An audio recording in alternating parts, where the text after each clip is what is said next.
यहां पे कह रहा है मूल समानुपातिकता प्रमेय के विलोम, यानी कि बीपीटी का कन्वर्जन कह रहा है यूज करने के लिए, converse of basic proportionality theorem, यानी कि थेल्स का उल्टा यूज करना है। ठीक है, कह रहा है प्रयोग करते हुए सिद्ध कीजिए कि त्रिभुज के किन्हीं, तो चलिए बाबू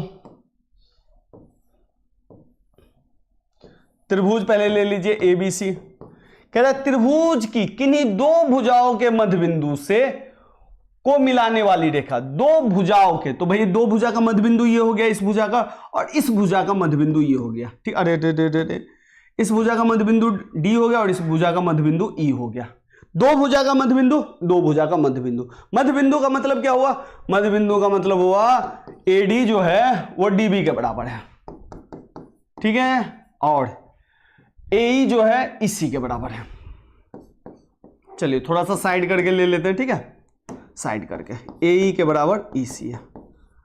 ठीक है, यहां तक हो गया। दो भुजाओं का मध्य बिंदु, इस भुजा का मध्य बिंदु ये और इस भुजा का मध्य बिंदु ये, को मिलाने वाली रेखा, इस दोनों भुजा को मिलाने वाली रेखा, मान लीजिए ये इसने मिला दिया इसको। ठीक है, रेखा तीसरी भुजा के समांतर होती है। तो प्रूफ करने के लिए कह रहा है कि भैया इसको बताओ समांतर होती है या नहीं।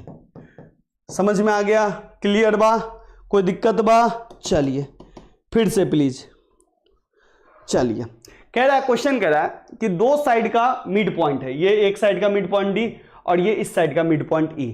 तो जैसे ही इस साइड का मिड पॉइंट डी हुआ तो हम लिख सकते हैं एडी जो है बीडी के बराबर है, मैंने लिख दिया। इस साइड का मिड पॉइंट ये ई है, तो ये और ये बराबर होगा, तो ए और ईसी बराबर लिख दिया। तो कह रहा है कि इस दोनों मिड पॉइंट को आप मिलाओगे, ऐसे मिलेगा, तो ये जो मिलेगा ना तो ये इसके पैरेलल होगा। ठीक है, ये इसके पैरेलल समांतर होगा।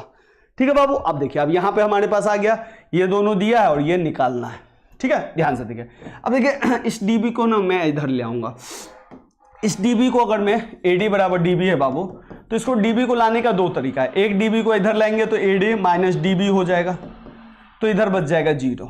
ठीक है, इसको कहते हैं जो प्लस में था ये किस में आ गया? माइनस में। एक तरीका और है, और एक तरीका क्या है बाबू? एडी बराबर डीबी है, तो मान लेते हैं कि डीबी जो है ना 1 से गुना है। 1 से गुना होने से कोई फर्क नहीं पड़ता है, वही चीज रहता है। ठीक है, पहले वाला ठीक ना था सर, चलिए बिल्कुल बता देते, वो भी बता देते। ठीक है, अब ये दोनों देखो मल्टीप्लाई है, मल्टीप्लाई वाला इधर आता है तो डिवाइड में आ जाता है, तो एडी बट्टा डीबी बराबर क्या हो जाएगा? 1। तो भैया यहां पे हम लिख लेंगे एडी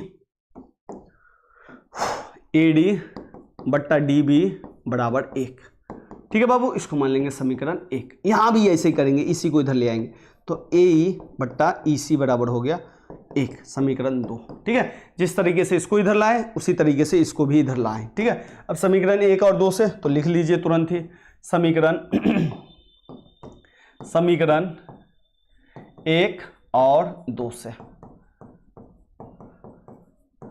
ठीक है, समीकरण 1 और 2 से तो देखिए ये दोनों इक्वल पार्ट है, तो इक्वल वाला पार्ट हट जाता है, तो आ गया एडी बट्टा डीबी, और इधर क्या आ गया? ए और ईसी।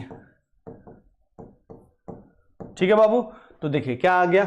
एडी बट्टा डीबी और ए बट्टा ईसी दोनों बराबर हो गया। और जैसे ही बराबर हो गया तो हम जानते हैं कि अगर ये इसका रेशियो इसके रेशियो के बराबर है तो ये जो होगा समांतर होगा, तो हम लिख देंगे डी समांतर बीसी। ठीक है, और इसको लिखेंगे थेल्स के विलोम से, कन्वर्जन ऑफ बीपीटी थेल्स के विलोम से।